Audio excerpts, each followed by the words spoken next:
নবীজি বলেন কিয়ামতের দিন আল্লাহ তাআলা সর্বপ্রথম তিন শ্রেণীর মানুষকে হিসাবের জন্য ডাকবে।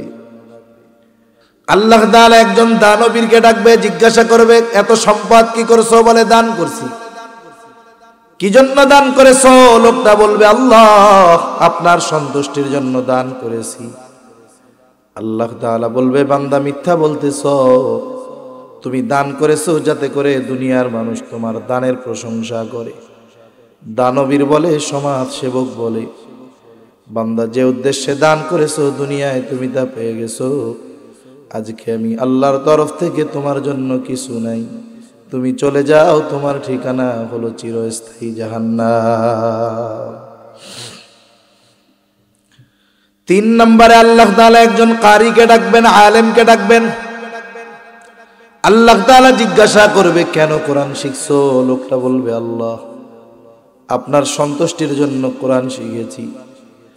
আল্লাহ তাআলা বলবে বান্দা তুমি মিথ্যা বলতেছো, তুমি ইলম শিখেছো যাতে করে দুনিয়ার মানুষ তোমার ইলমের প্রশংসা করে, তোমার তিলাওয়াত শুনে মানুষ যেন মুগ্ধ হয়, বাহবা দেয়।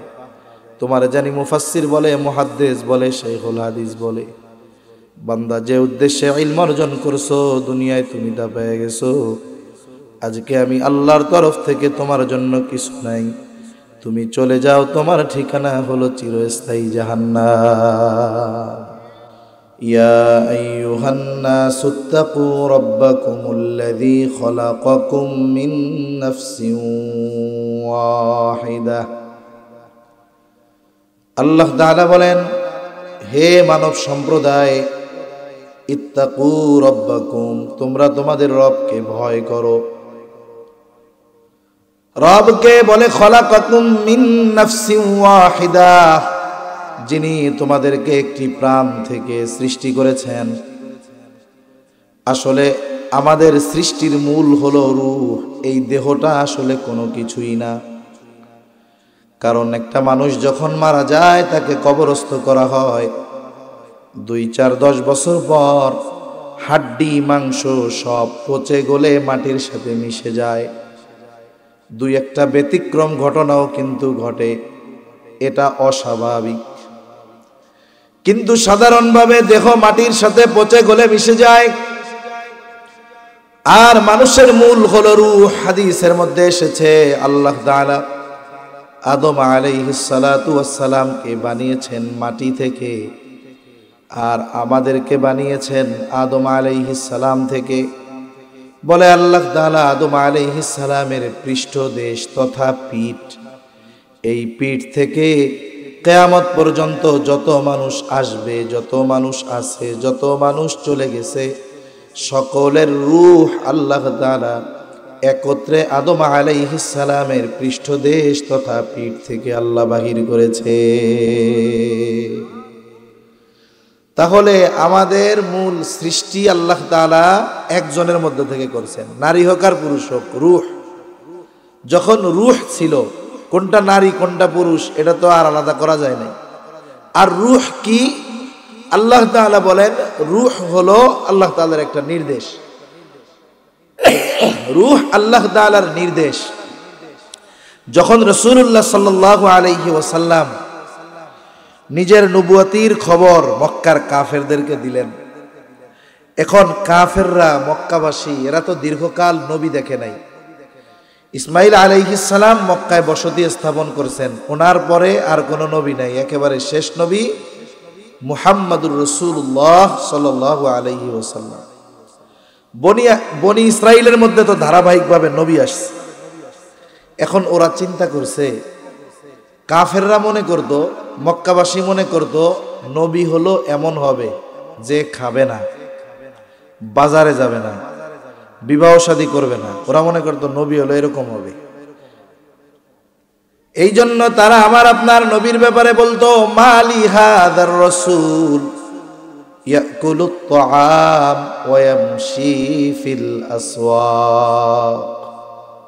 বলে এটা আবার কেমন রাসূল, এ দেখি আমাদের মতো খায় আবার বাজারে যায়। তারা মনে করতো রাসূল এরকম হবে, খাবে না, বাজারে যাবে না, বিবাহ করবে না। এখন মুহাম্মদ কি আসলেও নবী, আসলেও রাসূল কিনা কিভাবে বুঝবে? পাঠায়া দিছে দুইজনকে, যাও মদিনায় গিয়ে আহলে কিতাব আলেমদের কাছে জিজ্ঞাসা করবা যে কোন ব্যক্তি নবী হতে পারে, বা আমাদের মধ্যে একজন নবী দাবি করতেছে, আসলে সে নবী কি নবী না এটা আমরা কেমনে জানবো?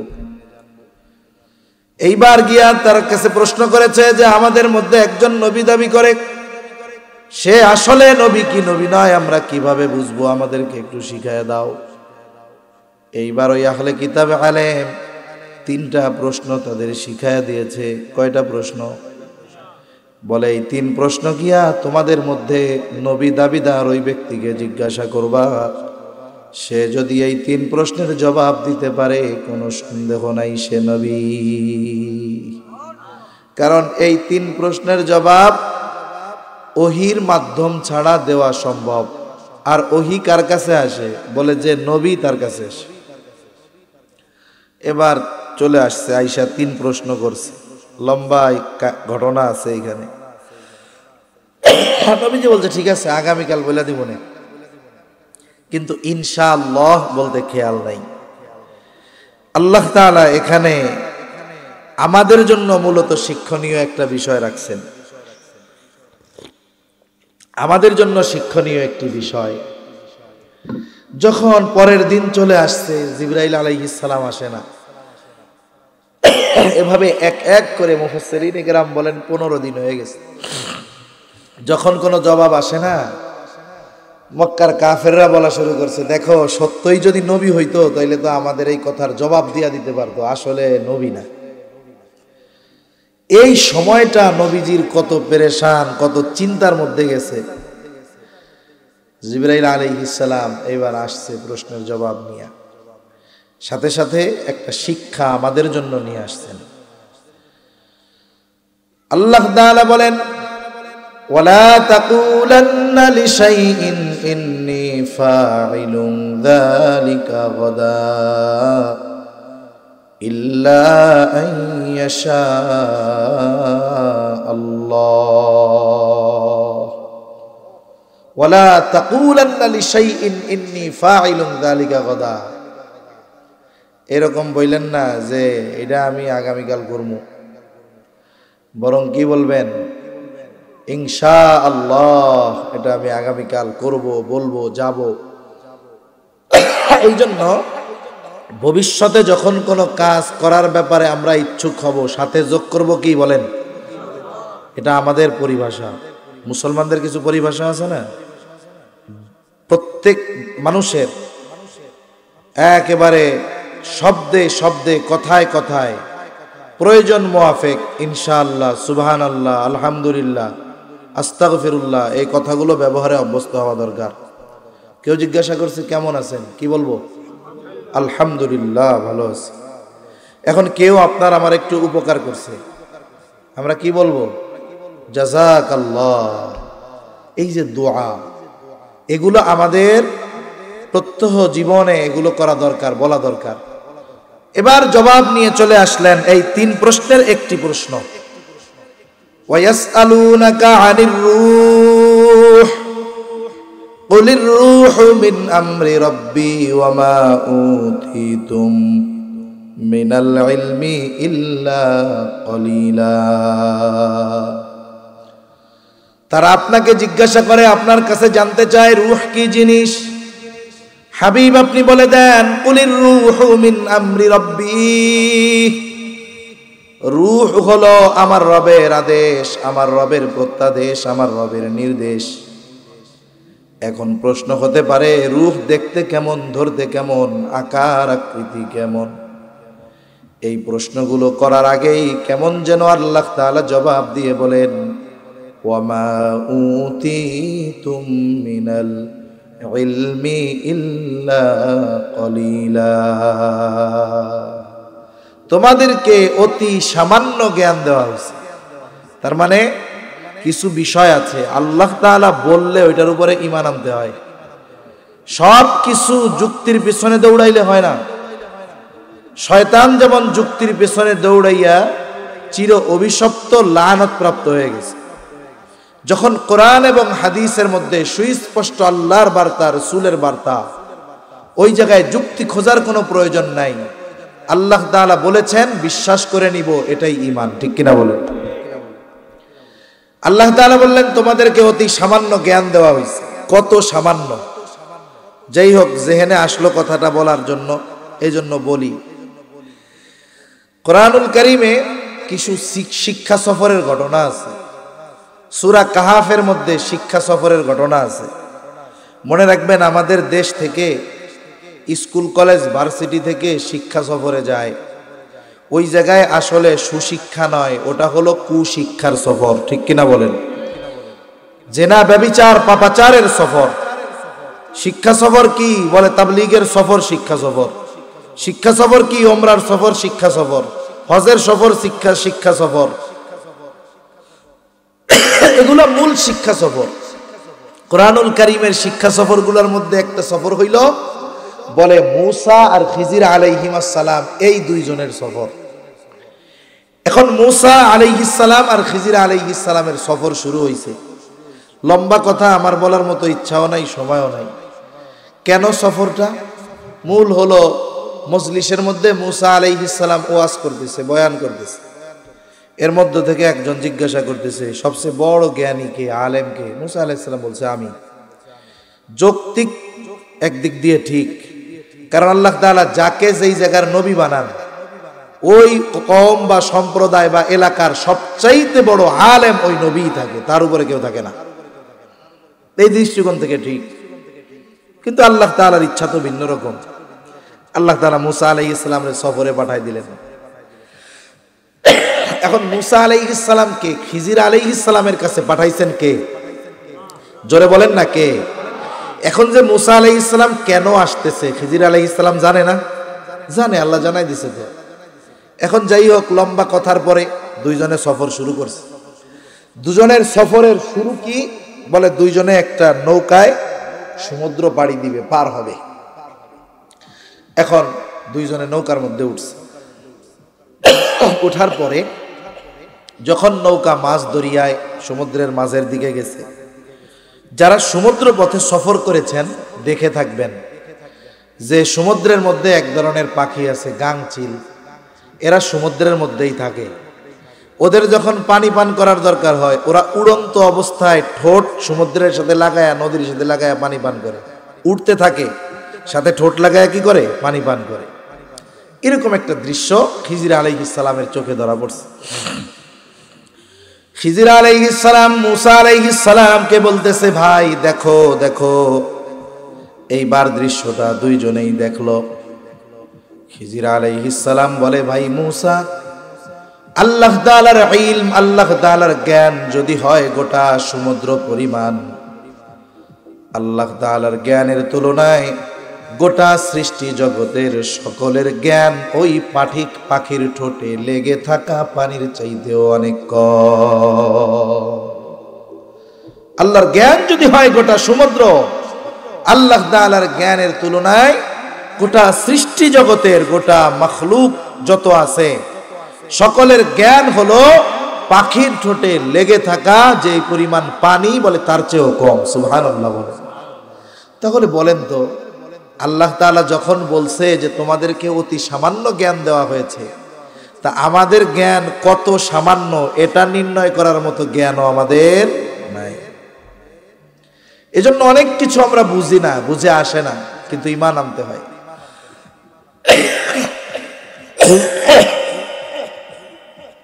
তাহলে যে কথার থেকে গেলাম যে মানুষের রূহ হলো মূল। আল্লাহ তাআলা নারী পুরুষ এক প্রাণ থেকে বের করেছেন। সৃষ্টিগতভাবে এই দেহ গঠনগতভাবে কিছু পার্থক্য নারী পুরুষের মধ্যে আছে। যেমন নারী সন্তান ধারণে সক্ষম, পুরুষ সন্তান ধারণে সক্ষম নয়। নারী সন্তানকে দুধ পান করাতে সক্ষম, বলে পুরুষ এটাতে সক্ষম নয়। স্বাভাবিকভাবে গঠনগত যে পার্থক্য, এটা আমরা সকলেই জানি। এবার আসেন শরীয়তের দিক দিয়ে কি পার্থক্য। বলে অন্যতম পার্থক্য হলো, একটা নারী যখন বালেগা হয়, ওই সময় থেকে নিয়ে 50-55 বছর পর্যন্ত মাসে 3 থেকে 10 দিন সে অসুস্থ থাকে। আর এই সময়গুলাতে আল্লাহ রাব্বুল আলামিন তার জন্য নামাজ না পড়াকে আবশ্যকীয় করে দিয়েছেন এবং এই সময়ের নামাজগুলো পরে কাজাও করা লাগে না। আল্লাহ তাআলা এই নামাজগুলো তাকে মাফ করে দিয়েছে। শরীয়তের আর একটা পার্থক্য কি?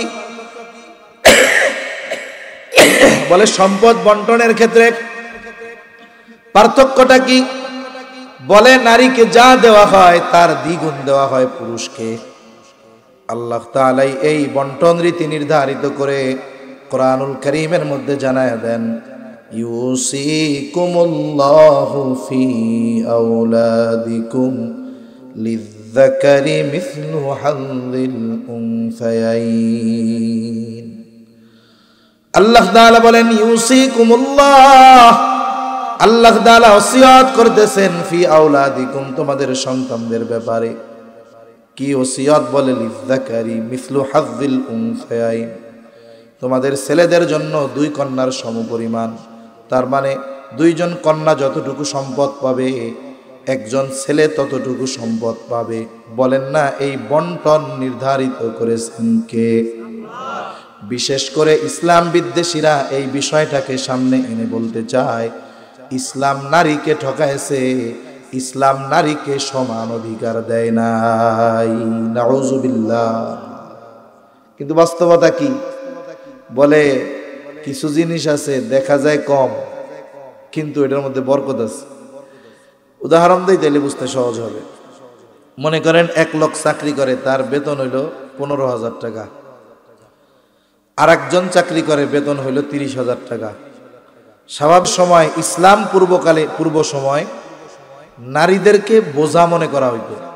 এমন কি কাউকে যদি সংবাদ দেওয়া হইতো, সে যদি সংবাদ পাইতো তার মেয়ে হইছে, সে আর লজ্জায় মুখ মানুষে দেখাইতে চাইতো না, যতক্ষণ না ওই কন্যা সন্তানটাকে সে দাফন না করতে পারে জমিনে, ততক্ষণ পর্যন্ত।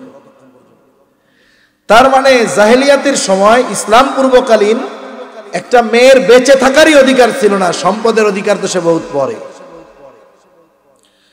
কিন্তু ইসলাম আসলো, নবীজি সাল্লাল্লাহু আলাইহি ওয়াসাল্লাম নারীদের বেঁচে থাকার অধিকার প্রতিষ্ঠিত করলেন। শুধু তাই না, নারীকে সৌভাগ্যের প্রতীক হিসাবে নবীজি অভিহিত করলেন।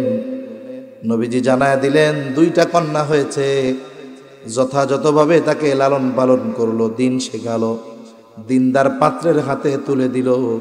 নবীজি জানায় দেন সেই ব্যক্তি 2টা জান্নাতের মালিক হয়ে গেল। বেশি যদি হয় এই ফজিলত জারি থাকবে, যত হবে হোক, কোনো সমস্যা নেই। আর ইসলাম পূর্বকালীন সময় তার বেঁচে থাকারই অধিকার ছিল না। এইবার আসেন, একজনের একটা মেয়ে হয়েছে, মেয়ে হওয়ার পরে এই মেয়ের খরচ বাবা চালাতে বাধ্য কতদিন বলেন তো? মেয়ের বিয়া যতদিন না হইব ততদিন। এখন যদি মেয়ের 18 বছরে বিবাহ হয় তো হয়ে গেল, এখন 20 বছর, 22 বছর, 24 বছর, 25 বছর, 30 বছর হয়ে যায়, বিবাহ হয় না। ইসলাম বলে 30 বছর পার হয়ে যাক, যতদিন পর্যন্ত বিবাহ না হবে ততদিন পর্যন্ত ওই বাবা ওই কন্যার খরচ বহন করতে বাধ্য। কিন্তু যদি ছেলে হয়, ছেলে বলে ছেলের জন্য পিতা কতদিন তার খরচ বহন করতে বাধ্য বলেন তো? বালেগ হওয়া পর্যন্ত। ছেলে বালেগ হয় সর্বোচ্চ কয় বছরে? বলে আহাদ্দুল বুলুগ, বালেগ হওয়ার সর্বশেষ সময় সীমা হলো 15 বছর। তাও ইংরেজি হিসাবের 15 বছর নয়, আরবি হিসাবের 15 বছর। এইবার 15 থেকে আপনি 15 10 150, 15 বছর থেকে 150 দিন বাদ দেন ইংরেজি হিসাবের, তাহলে কি বলে 14 বছর, 14.5 বছরের কিছুদিন বেশি। একটা সন্তান ছেলে 14.5 বছর পর বালেগ বলে সাব্যস্ত হয়ে যাবে। এর আগেও হয়ে যেতে পারে, 13 বছরেও হইতে পারে, 12 বছরেও হইতে পারে। তার মানে ছেলের খরচ চালাতে বাবা বাধ্য কতদিন? বলে আরবি হিসাবে 15 বছর পর্যন্ত।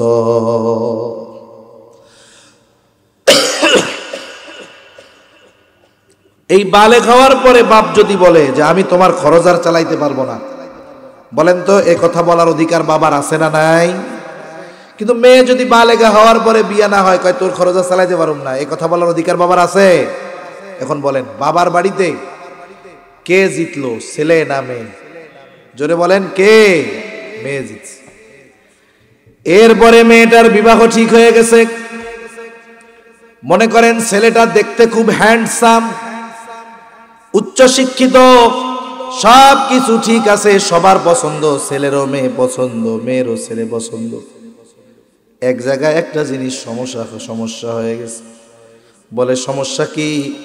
ছেলেটা মেয়ের বাবাকে বলতেছে সব কিছুই ঠিক আছে, আপনার মেয়ে বিবাহ করতে আমি রাজি আছি, কোনো অসুবিধা নেই, কিন্তু আপনার মেয়ে আমার বাড়িতে গিয়ে তার থাকা, খাওয়া, চিকিৎসা, বাসস্থান এগুলোর ব্যবস্থা সব আপনার করতে হবে।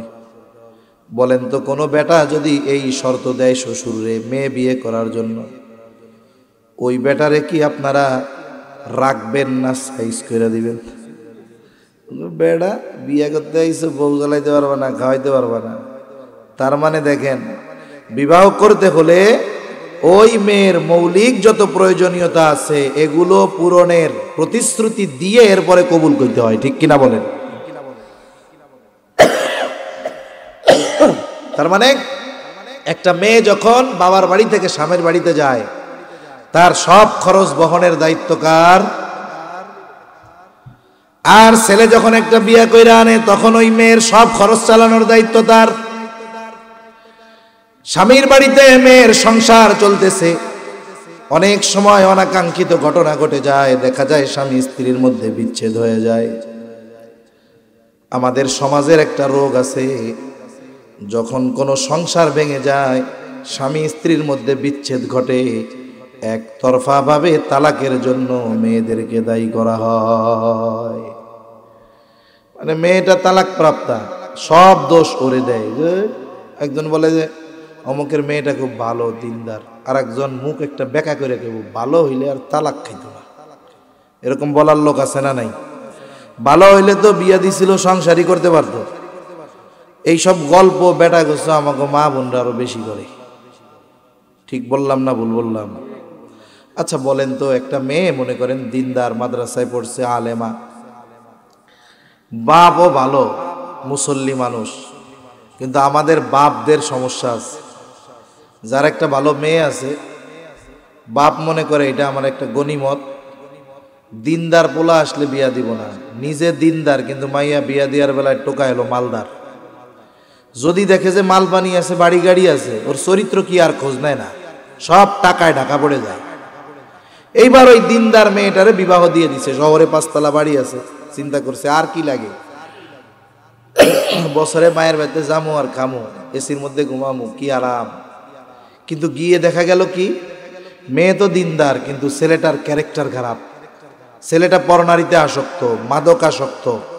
ওই বাড়িতে মেয়ে পর্দা করতে পারে না, জোর করে বন্ধু বান্ধবের সামনে বউ দেখাইতে নিয়ে যায়। বলেন তো একটা দিনদার মেয়ের জন্য ওই বাড়ি যত আলিশান হোক না কেন, এই মেয়ের কাছে ওই বাড়িটা ছোট্টখাটো একটা জাহান্নাম মনে হবে কি হবে না? এখন মেয়ে থাকতে পারে নাই, বিবাহ বিচ্ছেদ হয়ে গেছে, এই জায়গায় আপনি দোষ দিবেন কার? মেয়ের দোষ? কিন্তু আমাদের সমাজ কি করবে? সমাজ বলবে সব দোষ মাইয়ার, ভালো হইলে তো সংসারই করতে পারতো। এজন্য একতরফা আমরা দোষ দিব না। দোষ দিতে গিয়ে অনেক সময় আমরা অপবাদ দিয়ে বসি, যেটা সে করে নাই সেটা আমরা তার ব্যাপারে বলে বসি। এজন্য কারো ব্যাপারে কথা বলার আগে খুব ভেবেচিন্তে বলতে হবে।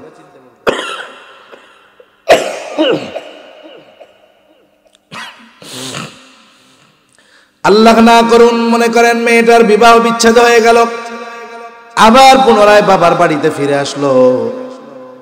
এখন আবার এই সন্তানটাকে বোঝা মনে করা যাবে না।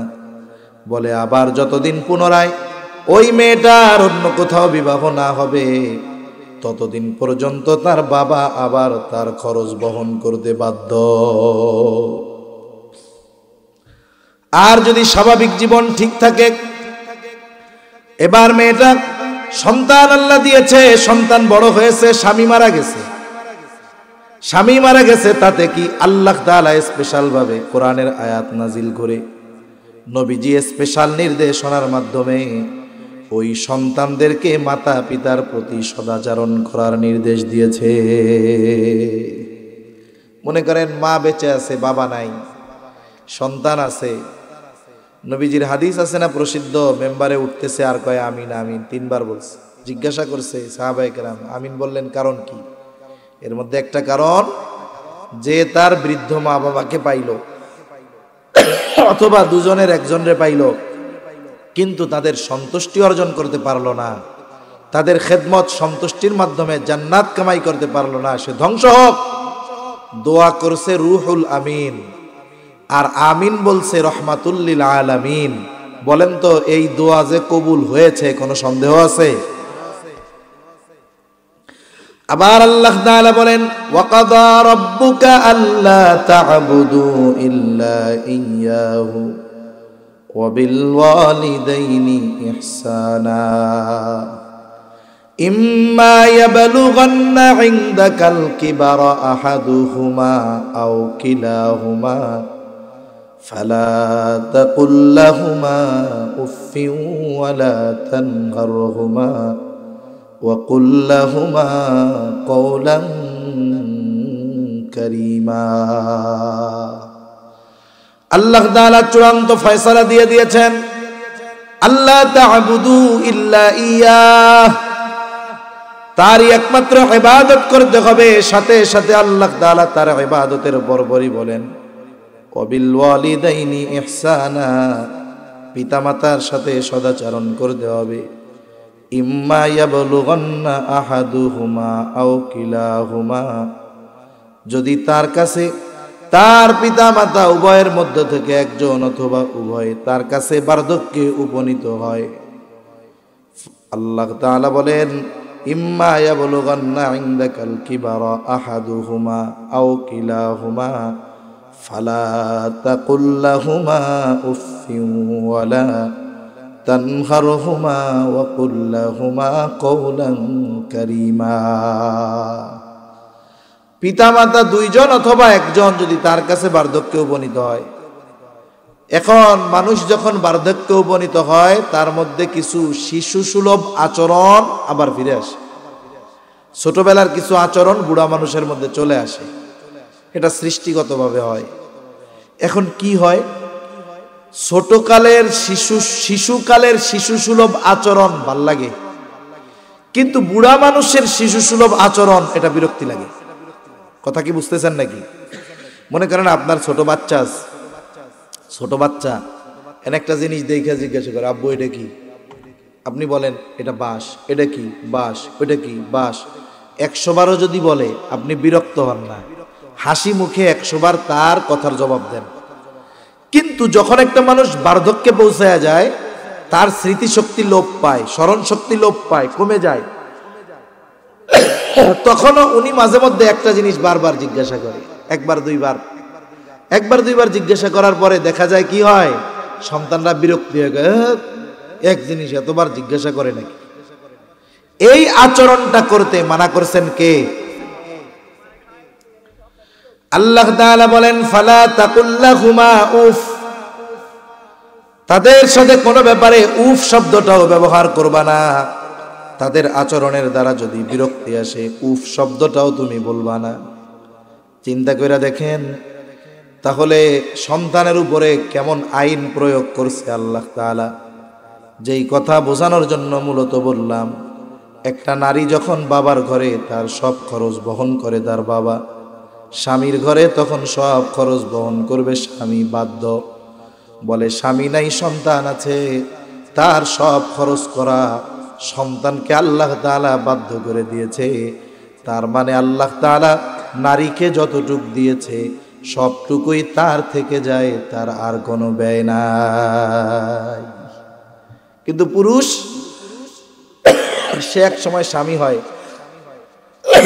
স্বামী হইলে খরচ, এরপরে বাপ হয়, বাপ হইলে খরচ, তার মানে তার খরচের কোনো শেষ নাই।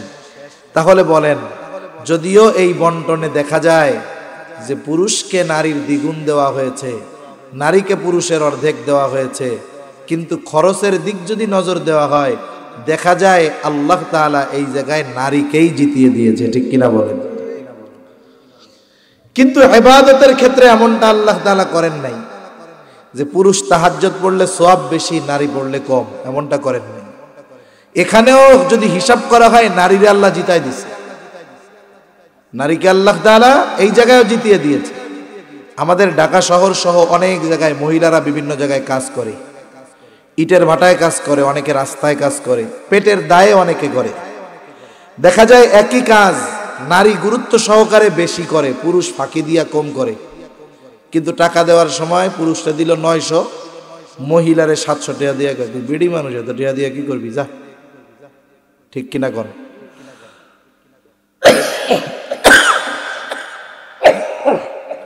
কথা বলা যায় এই হলো অবস্থা, কিন্তু আল্লাহ তাআলা কম দেন না। তাহলে মূল কথার দিকে যাই। আল্লাহ তাআলা বলেন পুরুষ অথবা নারী সে যে হয় হোক, মান আমিলা সালিহাম মিন যাকারিন আও উনসা, যে নেক আমল করে, আমলে সালেহ করে, হোক নারী অথবা পুরুষ, ওয়া হুয়া মুমিন, গুরুত্বপূর্ণ শর্ত হইল যে সে মুমিন। তাহলে কথাটা যদি সোজাভাবে বলা হয়, মুমিন নারী অথবা পুরুষ যখন নেক কাজ করে, নেক আমল করে, তাহলে কি হবে? আল্লাহ তাআলা বলেন আমি আল্লাহ তাকে 2 ধরনের পুরস্কার দান করব। তাহলে প্রথম কম্পালসারি শর্ত হলো ঈমান, 2 নাম্বার শর্ত আল্লাহ তাআলা দিয়েছেন আমলে সালেহ। এখন আমলে সালেহ কাকে বলে এইটা নিয়েই কয়েকটা কথা। সৎকর্ম, ভালো কাজ, নেক আমল। বলে সব আমল নেক আমল না, সব কর্ম সৎকর্ম নয়। অনেক সময় দেখা যায় গুরুত্বপূর্ণ ইবাদত কিন্তু ওইটাও সৎকর্ম হয় না। মসজিদের মধ্যে 2 জন মুসল্লি নামাজ পড়ার জন্য ঢুকছে, একজন ঢুকছে আল্লাহ তাআলাকে খুশি করার জন্য, আর একজন ঢুকছে চিন্তা করতেছে সামনে নির্বাচন করমু, আসরের নামাজটা বাইদাই গেছে, যদি না পড়া যায় মানুষ কি বলবে, আবার নামাজের পরে ভোটটাও চাওয়া হবে। এই 2 জনই একই ইমামের পেছনে নামাজ পড়লো। বলেন তো 2 জনের নামাজের মধ্যে তফাত আছে না? না। একজন পড়ছে কার জন্য? আর একজন পড়ছে ভোটের জন্য। যে নামাজটা আল্লাহর জন্য পড়ছে বলে এরটাই হলো আসল আমলে সালেহ, মূল সৎকর্ম, আর এরটা হলো নকল কর্ম, এটা সৎকর্ম নয়। এজন্য বুজুর্গানে দ্বীন বলেন আসলে সৎকর্ম হইল ওই কর্ম যেটা আল্লাহর কাছে কবুল হওয়ার যোগ্যতা রাখে, যেই আমলটা আল্লাহর কাছে কবুল হওয়ার যোগ্যতা রাখে। সব আমল আল্লাহর কাছে কবুল হওয়ার যোগ্যতা রাখে না। এখন কোন আমলগুলো আল্লাহর কাছে কবুল হওয়ার যোগ্যতা রাখে? বলে কিছু শর্তের আলোকে যদি আমল করা হয়, ওই আমলগুলো আল্লাহ তাআলার কাছে কবুল হওয়ার যোগ্যতা রাখে, এবং ওই আমল দ্বারা দুনিয়া আখিরাত উভয় জাহানে সে উপকৃত হয়। একটা মূল নীতি আমরা মনে রাখব, শরীয়তের যত আদেশ নিষেধ আছে এগুলো যদি আমরা মেনে চলি তাহলে শুধু আখিরাতের লাভ না, দুনিয়ারও লাভ আছে না নাই? ঘুম আসতেছে নাকি আপনাদের? তাকবীর দেন, নারায়ে তাকবীর, নারায়ে তাকবীর। আপনারা তো বৈশা কষ্ট করতেছেন, আমারও আসলে বইলাও কষ্ট হইতেছে, 2 দলেরই তো কষ্ট হইতেছে। কারণ আমরা 2 জনে মিলাই যদি কষ্ট করি তাহলে আল্লাহ তাআলা হয়তো আমাদের কিছু জিনিস চাইলে দিতেও পারে। তাহলে আমার আমল বা আমাদের আমল যদি আল্লাহর কাছে কবুল করাতে হয় 1 নাম্বার কি দরকার? বলে 1 নাম্বার দরকার হইল নিয়তের বিশুদ্ধতা, যে আমলটা আমি কার জন্য করতেছি। অথবা বলতে পারেন ইখলাস দরকার। আমলের মধ্যে কি দরকার? তার মানে আমলটা একমাত্র কার জন্য হবে? জোরে বলেন কার জন্য? আল্লাহর জন্য। কারণ দুনিয়ার মানুষকে যদি আমল দেখানো হয়, এর দ্বারা দুনিয়ার মানুষ মুখ দিয়া বাহবা দিতে পারে, কিন্তু এই আমল কাজে লাগবে না, বরং আখিরাতে জাহান্নামে যাওয়ার কারণ হয়ে যাবে। বড় বড় আমল করেনেওয়ালা ব্যক্তি আখিরাতে ধরা পড়ে যাবে। প্রসিদ্ধ হাদিস, নবীজি বলেন কিয়ামতের দিন আল্লাহ তাআলা সর্বপ্রথম 3 শ্রেণীর মানুষকে হিসাবের জন্য ডাকবে। আল্লাহ তাআলা একজন দানবীরকে ডাকবে, জিজ্ঞাসা করবে এত সম্পদ কি করছো? বলে দান করছি। কি জন্য দান করেছো? লোকটা বলবে আল্লাহ আপনার সন্তুষ্টির জন্য দান করেছি। আল্লাহ তাআলা বলবে বান্দা মিথ্যা বলতেছো, তুমি দান করেছো যাতে করে দুনিয়ার মানুষ তোমার দানের প্রশংসা করে। দানবীর বলে, সমাজ সেবক বলে, বান্দা যে উদ্দেশ্যে দান করেছো দুনিয়ায় তুমি তা পেয়ে গেছো, আজকে আমি আল্লাহর তরফ থেকে তোমার জন্য কিছু নাই, তুমি চলে যাও, তোমার ঠিকানা হলো চিরস্থায়ী জাহান্নাম। 3 নম্বরে আল্লাহ তাআলা একজন কারীকে ডাকবেন, আলেমকে ডাকবেন। আল্লাহ তাআলা জিজ্ঞাসা করবে কেন কোরআন শিখছো? লোকটা বলবে আল্লাহ আপনার সন্তুষ্টির জন্য কোরআন শিখেছি। আল্লাহ তাআলা বলবে বান্দা তুমি মিথ্যা বলতেছো, তুমি ইলম শিখেছো যাতে করে দুনিয়ার মানুষ তোমার ইলমের প্রশংসা করে, তোমার তিলাওয়াত শুনে মানুষ যেন মুগ্ধ হয়, বাহবা দেয়। তোমার জানি মুফাসসির বলে, মুহাদ্দিস বলে, শাইখুল হাদিস বলে। বান্দা যে উদ্দেশ্যে ইলম অর্জন করছো দুনিয়ায় তুমি তা পেয়ে গেছো, আজকে আমি আল্লাহর তরফ থেকে তোমার জন্য কিছু নাই, তুমি চলে যাও, তোমার ঠিকানা হলো চিরস্থায়ী জাহান্নাম। এত বড় বড় আমল করছে, আল্লাহর জন্য না হওয়ার কারণে ওই আমলের কোনো দাম নাই। আমরা যত আমল করি আমাদের প্রত্যেকের আমল আল্লাহর সামনে হাজির করা হবে। আল্লাহ তাআলা বলেন وَقَدِمْنَا إِلَى مَا عَمِلُوا مِنْ عَمَلٍ فَجَعَلْنَاهُ هَبَاءً مَنْثُورًا। আমাদের আমলগুলো আল্লাহর সামনে হাজির করা হবে, যেই আমলগুলো আল্লাহর জন্য করা হয় নাই, মানুষকে দেখানোর জন্য করা হয়েছে। আল্লাহ তাআলা বলেন ফাজআলনাহু হাবাআম মানসুরা, ওই আমলগুলোকে আমি আল হাবাউল মানসুরে পরিণত করে দিব, ধুলার মতো একেবারে নিশ্চিহ্ন হয়ে যাবে, দেখা যাবে না, কেমন যেন এই আমল সে করেই নাই। বুজুর্গানে দিন বলেন কি হবে? বলে আমলের একমাত্র হকদার কে? জোরে বলেন। আমল হলো আল্লাহ তাআলার হক, ইবাদত আল্লাহ তাআলার হক। হাদিসের মধ্যে আসছে, নবীজি বলেন আল্লাহর হক হলো তারই ইবাদত করা, তার সাথে শিরিক না করা। এখন বলেন তো, কেউ যদি ওই ইবাদত মানুষের বাহবা পাওয়ার জন্য করে, মানুষকে দেখানোর জন্য করে, তাহলে হক নষ্ট হয় কার? আর ইবাদত মানুষকে দেখানোর উদ্দেশ্যে করলে এটা হয় রিয়া, শিরকের একটা প্রকার হয়। তাহলে যেই ইবাদত শিরক মিশ্রিত, ভেজাল, ওই ইবাদত আল্লাহর কাছে কবুল হবে?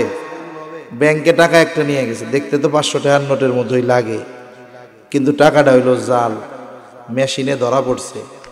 বলেন তো ব্যাংক কর্তৃপক্ষ কি আপনাকে ওই টাকাটা আবার ফেরত দিবে নাকি? কি করবে কোন তো? ফুং ফুং করে একবারে ঝাঁঝরা বানায় ফেলবে।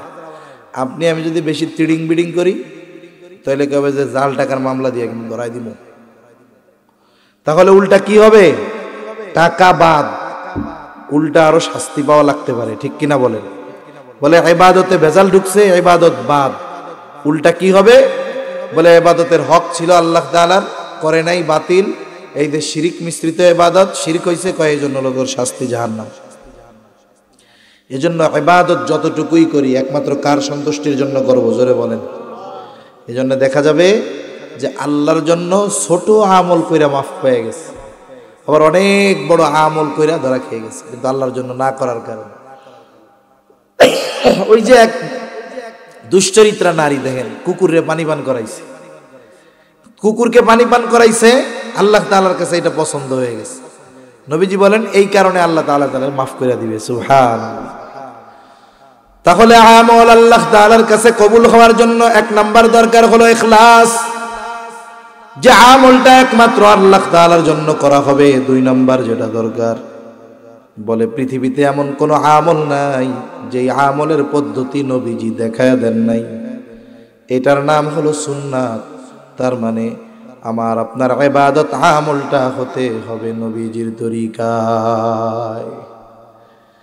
আরে যেখানে নবীজি বাথরুমে যাওয়ার পদ্ধতি বইলা দিছে, খাওয়ার পদ্ধতি বইলা দিছে, রাত্রে ঘুমানোর সময় বাতি নিবানোর কথা বইলা দিছে, রাতে ঘুমানোর সময় বিছানা ঝাড়ু দেওয়ার কথা নবীজি বইলা দিছে, আর সেখানে ইবাদতের পদ্ধতি নবীজি দেখায়া যাবেন না, এটা কি হতে পারে? জোরে বলেন, এটা হতে পারে না। এজন্য ইবাদতটা হতে হবে সুন্নাহ তরিকায়, নবীজির তরিকায়, সুন্নাহ পদ্ধতিতে। এজন্য আমাদের সমাজে আমরা অনেকে নামাজ পড়ি, দেখা যায় রুকুটা ঠিক মতো হয় না, সেজদাটা ঠিক মতো হয় না, দাঁড়ানো ঠিক মতো হয় না।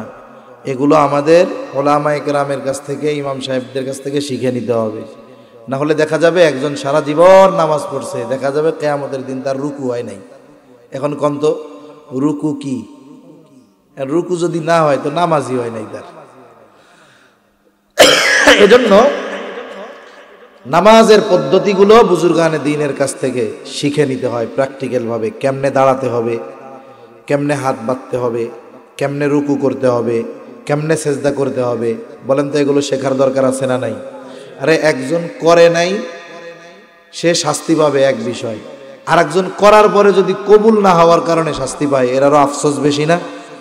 এজন্য আমরা আমাদের ইমাম সাহেবদেরকে বলবো যে হুজুর, দৈনিক এশার নামাজের পরে 10টা মিনিট আমাদের সুন্নাত তরিকায় দাঁড়ানো, বসা, রুকু, সেজদা এগুলো শিখাইয়া দেন।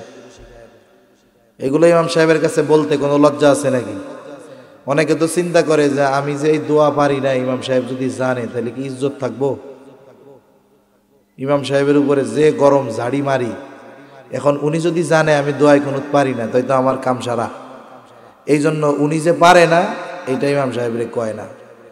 এই যে লজ্জা দেখাইয়া যে পারে না, শিখলো না, দুনিয়া একটু লজ্জা পাইলেও তো শিখতো, আখেরাতের সাইজ হওয়া থেকে বাঁচতে পারতো, ঠিক কিনা বলেন? এজন্য দুনিয়ায় একটু লজ্জা পাওয়া ভালো আখেরাতে মায়ের খাওয়ার চাইতে। দুনিয়ায় লজ্জা পাওয়া ভালো আখেরাতে মায়ের খাওয়ার চাইতে। সেজন্য আমরা ইবাদতগুলো সুন্নাত তরিকায় করব। 3 নাম্বার,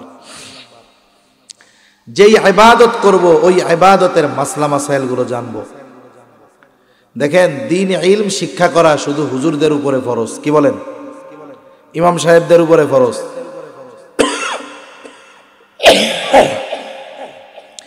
রাসূলুল্লাহ সাল্লাল্লাহু আলাইহি ওয়াসাল্লাম বলেন, তলাবুল ইলমি ফরিদাতুন আলা কুল্লি মুসলিম। দ্বীন ইলম শিক্ষা করা প্রত্যেক মুসলমান নরনারীর উপরে ফরজ।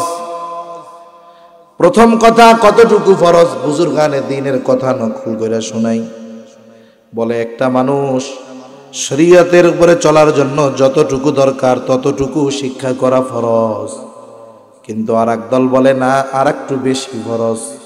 কতটুক?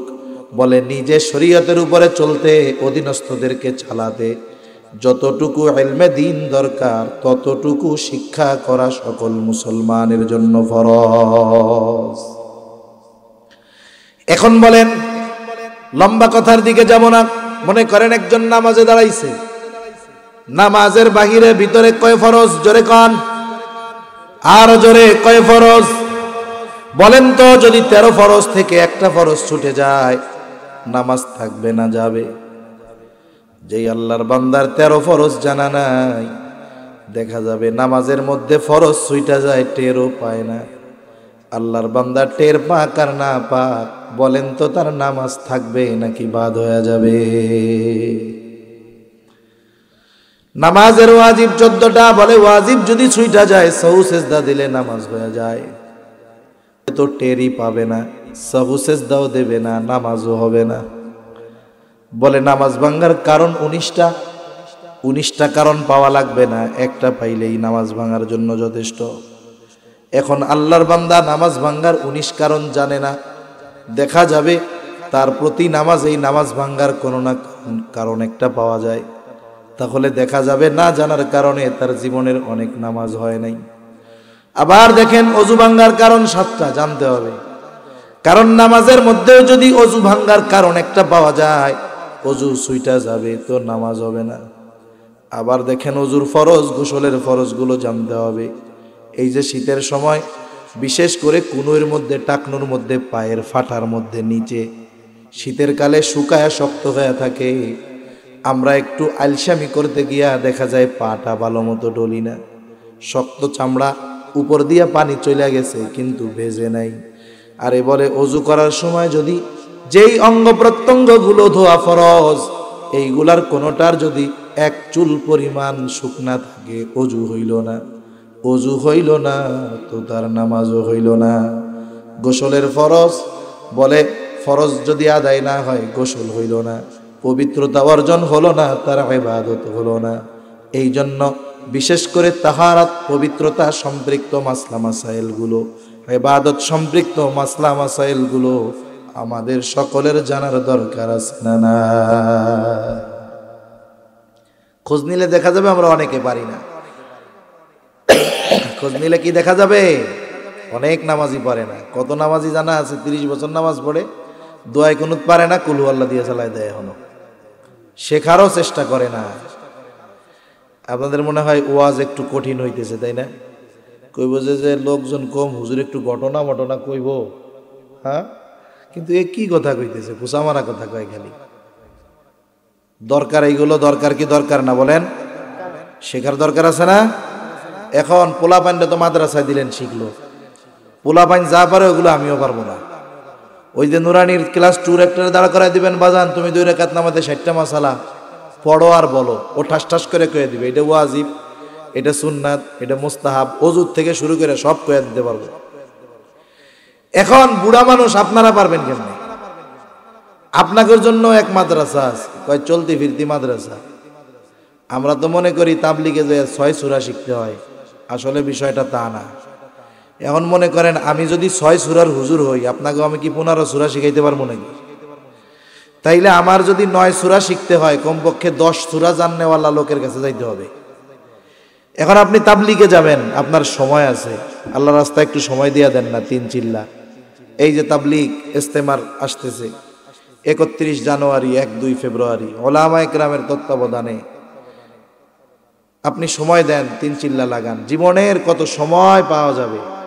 আমরা অনেক সময় কই না যে দূর মিয়া আমার এইটা করার টাইম নাই, কোন তো ওই লোকটা যদি ওই সময় অ্যাক্সিডেন্ট করে, 3 মাস যদি ঠ্যাঙের মধ্যে রড ভরে দিয়া থাকে, টাইম বাইর হয় কি হয় না? তখন টাইম বাইর হয়। আর জাহান্নাম থেকে বাঁচার জন্য, ইবাদত কবুল হওয়ার জন্য যদি কয় যে একটু 3 চিল্লা দিয়ে আসেন, সময় নাই, কি হইব, সংসার কেমনে চলবো? আপনি একটু যান, ওলামা ইকরামের সাথে গেলে লাভ আছে। নিজের হালত খুলা বলতে হয় আগে। আমরা যখন মাদ্রাসা থেকে বাড়িতে যাইতাম, 3 দিনের সময় লাগাইতাম ছাত্রদের নিয়ে, এবং ওই সময় আমাদের আশাকে কেন্দ্র করে এলাকার মানুষ, অনেক মানুষ একসাথে আমাদের সাথে যাইত। আমরা এই 3 দিন ব্যাপী তাদের শুধু ফাজাইলে আমল পড়ে শোনাইতাম না, তাদের প্র্যাকটিক্যালি সব দেখতাম, একবারে ঢিলা কুলুক থেকে শুরু করে কি করে না করে সব দেখতাম। ওলামা ইকরামের সাথে গেলে এই জন্য লাভ। আপনি বলবেন যে হুজুর আমি জানি না, দেখবেন আপনারে জানাই দিবে।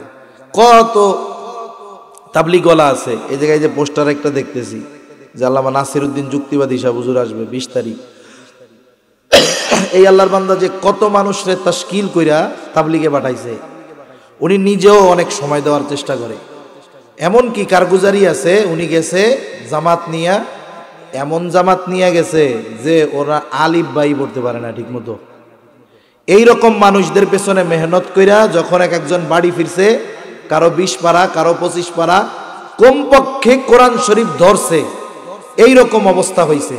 কোরআন শিখছে, পড়া শিখছে শুদ্ধভাবে, শুধু তাই না, কমপক্ষে নামাজের সূরাগুলোকে প্র্যাকটিক্যালভাবে বিশুদ্ধ করে উনি পড়ায় দিয়েছে। দোয়া দুরুদগুলো, নামাজ ভঙ্গের কারণগুলো, ফরজগুলো, ওয়াজিবগুলো সুন্দর মতো প্র্যাকটিক্যাল শিখাইয়ের পরে বাড়ি পাঠাইছে। বলেন তো এই যে সময়টা লাগাইলো, এই সময়টা তার কাজে লাগলো কি লাগলো না? এই জন্য আমাদের জীবনের কিছু সময় এই দাওয়াত ও তাবলীগের মেহনতে দেওয়া দরকার। তাহলে বলতেছিলাম আমল আল্লাহর কাছে কবুল হওয়ার জন্য কি কি দরকার? বলে 1 নাম্বার দরকার তো ইখলাস, 2 নাম্বার বলে সুন্নাত, 3 নাম্বার বলে যেই আমল করবে ওই আমলের সব মাসলা মাসাইলগুলো সে জানবে, ইলম দরকার, ইলম। 4 নাম্বার যেটা দরকার, আর লম্বা বেশি করব না, বলে খাবারটা হালাল দরকার। এখানে বিষয়টা হলো শুধু খাবারটা হালাল হলে হবে না, হালাল খাবার কেনার টাকাটাও হালাল হতে হবে। অনেকে টাকা কামাই করে ঘুষের টাকা, সুদের টাকা, কিন্তু বাজারে গিয়া কসাইরে জিজ্ঞাসা করে বিসমিল্লাহ কইয়া গরু জবাই দিছিলি নাকি? পকেটে ঘুষের টাকা, কসাইরে যায় কি কয় যে বিসমিল্লাহ কইছিলি? ওই যে ইচ্ছা কইরা বিসমিল্লাহ যদি বাদ দিয়া দেয় তাহলে তো আর হালাল প্রাণীর গোশত হালাল থাকলো না। কসাইও চালাক, কই শুনেন নামাজ কালাম পড়ি না, এটা আল্লাহর হক, আল্লাহ চাইলে মাফ করে দিব, কিন্তু ইচ্ছা কইরা বিসমিল্লাহ বাদ দিয়া যদি এই গোশত খাওয়াই হইব হারাম, এটা তো আর আপনি আল্লাহ মাফ করবো না। সেজন্য নামাজ কালাম না পড়লেও বিসমিল্লাহ কইতে বলি নাই।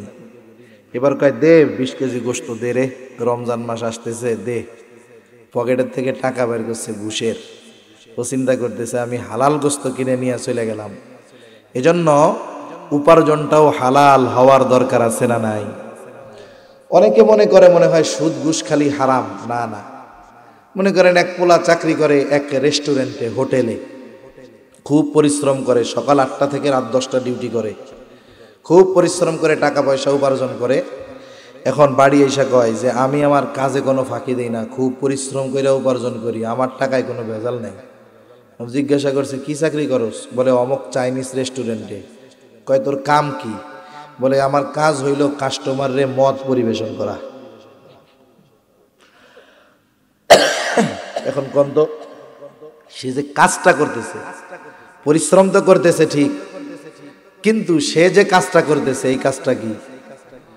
বলে মদ সম্পৃক্ত 10 শ্রেণীর মানুষ আছে, যে মদ উৎপাদন করে, পরিবহন করে, পরিবেশন করে, বিক্রয় করে, খায় না কিন্তু কিনে দেয়, এরকম সহ 10 শ্রেণীর মানুষ, এদের সকলের উপরে আল্লাহ এবং তার রাসূলের লানত। এজন্য হালাল উপার্জনের ব্যাপারে আল্লাহ তাআলাও গুরুত্ব দিয়েছেন। নবীও বলেন কাসবুল হালালি ফারিদাতুম বাদাল ফারিদা, ফরজ ইবাদতের পরে অন্যতম ফরজ ইবাদত হলো হালাল উপার্জন করা। আরে বুজুর্গানে দিন বলে একটা মানুষ ফজরের নামাজ মসজিদে পড়লো, লোকটা রিকশা চালায়, ভ্যান চালায়, জমিনে কাজ করে, মাছ মারে, বলে ফজরের নামাজ পড়ে লোকটা হালাল উপার্জনের নিয়তে বের হয়ে গেছে, কাজটাও আবার হালাল। বলে হালাল উপার্জনের নিয়তে সে হালাল কর্ম করে, ওই কর্মটাও তার আমল নামায় কবুল ইবাদত বলে যোগ হয়ে যায়। কারণ সে হালাল কাজ করতেছে, নিয়ত কি? যে আল্লাহ হালাল খাইতে কইছে, হালাল খামু। এই জন্য আমাদের সমাজে কিছু ছোট পেশার মানুষ আছে, আমরা এদেরকে তিরস্কার করি। এই ছোট পেশার, হালাল পেশার ছোট ছোট কর্ম যারা করে, এদের কর্ম নিয়ে অনেক সময় আমরা তিরস্কার করি। মনে করেন একজন মাছ মারে, কাজটা কি হালাল না হারাম? হালাল। মাঝে মধ্যে ওরে গালি দেয়, জাইলের বেড়া জাইলে। খবরদার, এই কাজ কখনো করা যাবে। সেজন্য যে হালাল উপার্জনের নিয়তে হালাল কর্ম করে, এর কাজ যত ছোট হোক, তাকে এই কর্মের কারণে খোটা দেওয়া যাবে না। সাথে সাথে হালাল উপার্জনের সাথে সাথে খাবারটাও হালাল হতে হবে। বলে যার খাবার উপার্জন হালাল নয়, হারাম, তার জন্য বড় বড় কয়েকটা ক্ষতি আছে। 1 নাম্বার ক্ষতি, বলে তার দোয়া আল্লাহ তাআলা কবুল করবেন না। বলে যার পোশাকটা হারাম টাকার, দেহটা হারাম খাবার দিয়ে গঠিত, দোয়া কবুলের যত জায়গা আছে, যত সময় আছে, ওই সময়গুলোতে, ওই স্থানগুলোতে দোয়া কবুল হয়। আরাফার ময়দানেও দোয়া কবুল হয়। বলে এই হারামের সাথে জড়িত যেই ব্যক্তি, কোন জায়গায় আল্লাহ তাআলা তার দোয়া কবুল করবে না। 2 নাম্বার, তার ইবাদত কবুল হয় না। কোরআনুল কারীমের মধ্যে আল্লাহ তাআলা বলেন ইয়া আইয়ুহার রাসূলু কুলু মিনাত তাইয়্যিবাতি ওয়া'মালু সলিহা। সব রাসূলগণের উপরে আল্লাহ তাআলার এক নির্দেশ, হে রাসূলগণ, কুলু মিনাত তাইয়্যিবাত, আপনারা পবিত্র খান। এরপরে আল্লাহ তাআলা বলেন ওয়া'মালু সলিহা, আর আমলে সলিহ করেন। বুজুর্গানে দিন বলেন খাবার যদি পবিত্র না হয়, তাহলে আমল আল্লাহ তাআলার কাছে কবুল হয় না। তিন নাম্বার বড় ক্ষতি, নবীজি বলেন লা ইয়াদখুলুল জান্নাতা জাসাদুন গুযিয়া বিল হারাম। নবীজি বলেন হারাম ভক্ষণকারীর শরীর জান্নাতে প্রবেশ করবে না। এখন চিন্তা করে দেখেন, হারাম উপার্জন, হারাম খাবারের কারণে যদি দোয়া কবুল না হয়, ইবাদত কবুল না হয়, জান্নাতে যদি না যাওয়া যায়, এর চাইতে বড় ক্ষতি একটা মানুষের আর কি হতে পারে? এজন্য আমরা দৃঢ় প্রতিজ্ঞাবদ্ধ হব, আমরা হারামের সাথে জড়াবো না ইনশাআল্লাহ।